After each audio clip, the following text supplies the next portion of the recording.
یولج اللیل فی النہار ویولج النہار فی اللیل، وہ رات کو دن میں داخل کرتا ہے اور دن کو رات میں داخل کر دیتا ہے۔ وسخر الشمس والقمر، اور سورج کو اور چاند کو کام میں لگا رکھا ہے۔ کل یجری لاجل، ہر ایک وقت مقرر تک چلتے رہیں گے۔ ذالکم اللہ ربکم لہ الملک، یہی اللہ جس کی یہ شان ہے وہ تمہارا پروردگار ہے۔ لہ الملک، اسی کی سلطنت اور بادشاہت ہے۔ والذین تدعون من دونہ ما یملکون من قطمیر، اور اس کے سوا جن کو تم پکارتے ہو وہ تو کھجور کی گٹھلی کے چھلکے کے برابر بھی اختیار نہیں رکھتے۔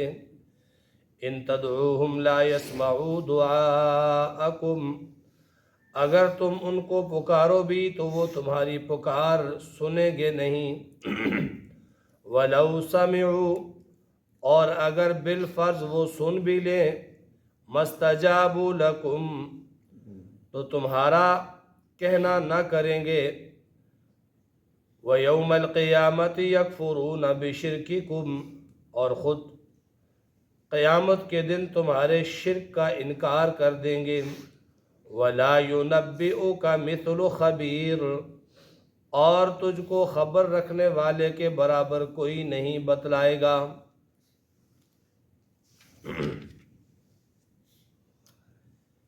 کل کے درس میں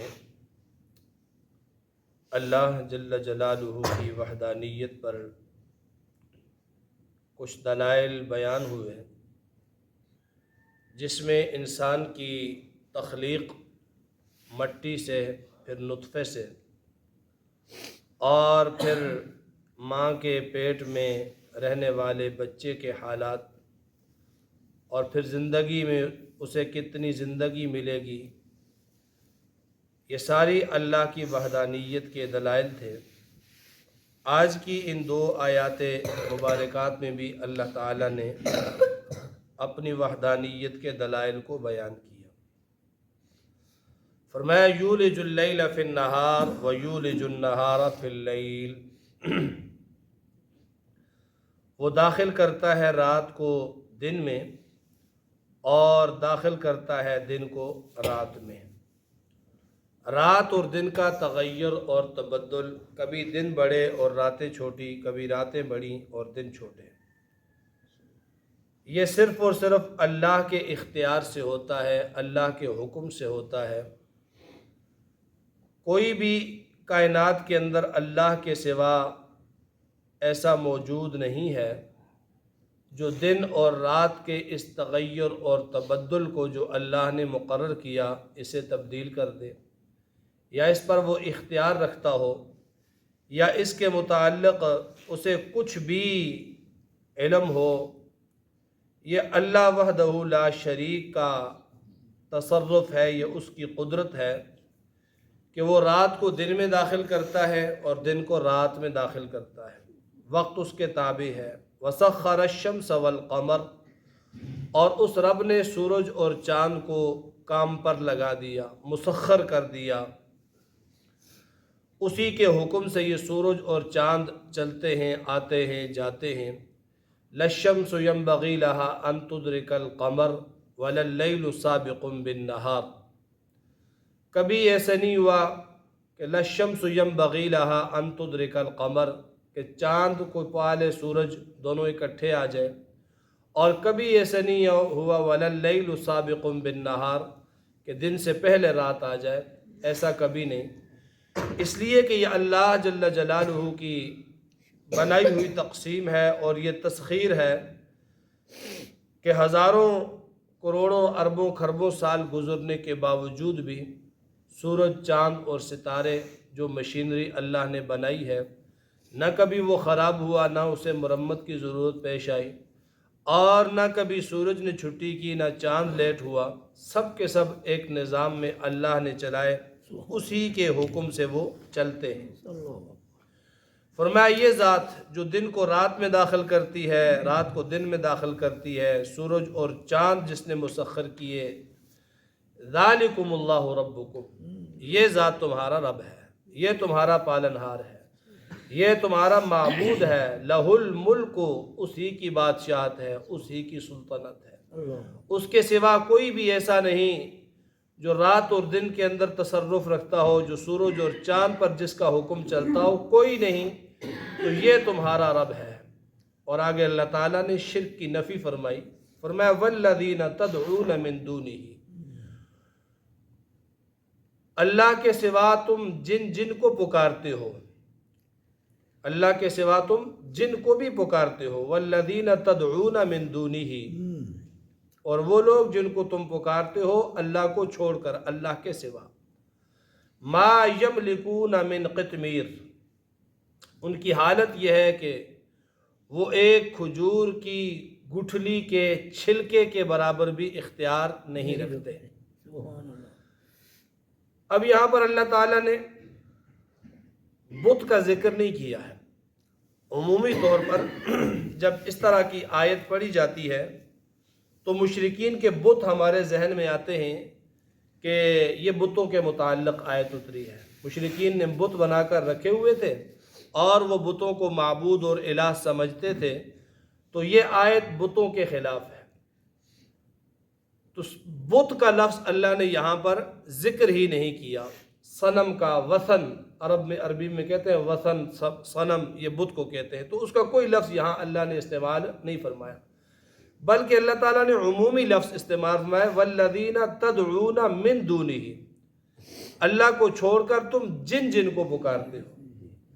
اب اس کے اندر وہ تمام چیزیں آ جاتی ہیں، وہ تمام بزرگ آ جاتے ہیں، بت آ جاتے ہیں، قبریں آ جاتی ہیں، سورج اور چاند، جن کی پوجا کی گئی وہ سارے اس میں داخل ہو جاتے ہیں۔ تو جن کو تم اللہ کو چھوڑ کر تم پکارتے ہو، ما یملکون من قطمیر، وہ ایک کھجور کے مالک نہیں، کھجور کی گٹھلی نہیں، بلکہ کھجور کی گٹھلی کے اوپر جو چھلکا چڑھا ہوتا ہے، فرمایا اس چھلکے جتنا بھی اختیار ان کا نہیں ہے۔ کھجور تو بڑی چیز ہے، کھجور کی گٹھلی بھی بڑی چیز ہے، ایک بالکل فضول چیز ہے جو نہ کھانے میں آتا ہے اور نہ ظاہری اس کی کوئی منفعت ہے، کوئی فائدہ ہے۔ وہ کھجور کی گٹھلی پر جو معمولی سا ایک پردہ سا ہوتا ہے، فرمایا کہ اللہ کے سوا جن کو تم پکارتے ہو، چاہے وہ بت ہیں، چاہے وہ ولی ہیں، چاہے وہ فرشتے ہیں، چاہے وہ کوئی بھی ہو، ان کے پاس اس کھجور کی گٹھلی کے اوپر جو پردہ ہے، جو چھلکا ہے، اس کا بھی اختیار نہیں ہے، اتنا بھی اختیار ان کے پاس نہیں ہے۔ ذہن میں آتا ہے یا اللہ یہ کھجور کی گٹھلی پر جو پردہ ہے، جو چھلکا ہے، یہ اتنا ہی بے اہمیت ہے اور اتنا ہی فضول ہے، تو پھر یا اللہ تو نے بنایا کیوں؟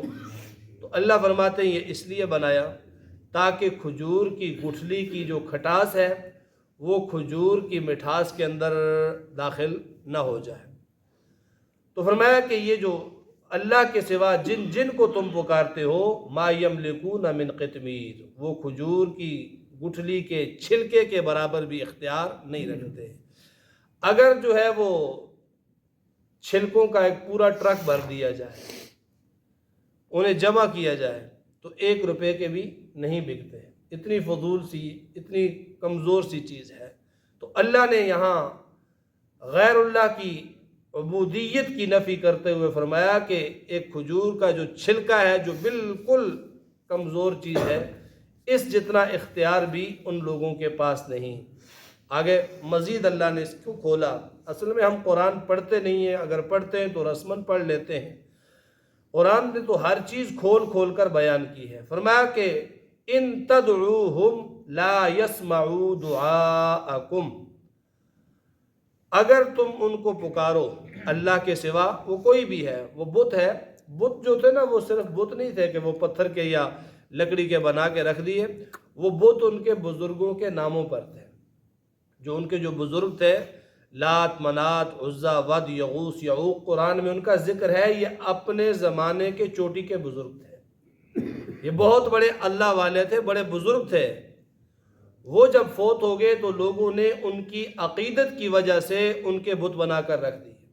جس طرح ہمارے ہاں عقیدت کی وجہ سے قبر پر جو ہے وہ گنبد بنا لیتے ہیں، قبر پر کمرہ بنا لیتے ہیں، قبر پر کوئی اور اس طرح کی چیز بنا لیتے ہیں. کس لیے؟ محبت سے کہ یہ ہمارے بزرگ تھے، ان کا مزار ہونا چاہیے، یہ ہمارے بزرگ تھے، ان کی قبروں پہ لائٹیں لگانی چاہیے، وغیرہ وغیرہ. تو یہ جو بت جن کا قرآن میں ذکر ہے وہ صرف بت نہیں تھے، ان کے پیچھے جو تصور تھا وہ بزرگوں کے مورتیاں تھی، بزرگوں کی شکلیں تھیں. پھر وہ ان کو پکارتے تھے، پھر وہ ان کو پوجتے تھے. تو فرمایا کہ ان کی حالت یہ ہے ان تدعوہم لا يسمعوا دعاءکم، اگر تم انہیں پکارو تو لا يسمعوا دعاءکم، تمہاری پکار کو یہ نہیں سنتے.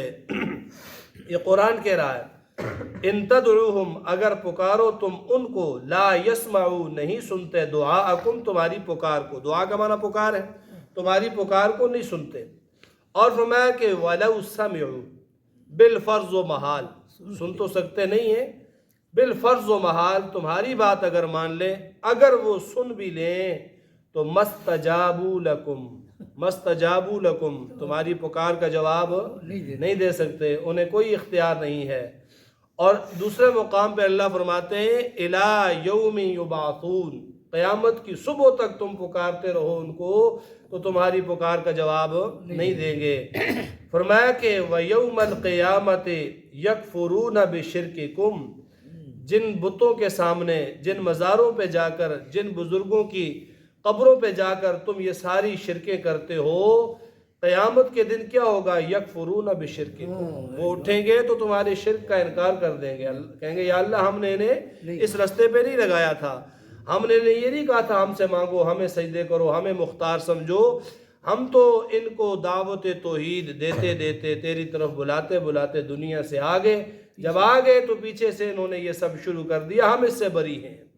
فرمایا وَلَا يُنَبِّئُكَ مثل خبیر، اور تجھ کو خبر رکھنے والے کے برابر کوئی نہیں بتلائے گا.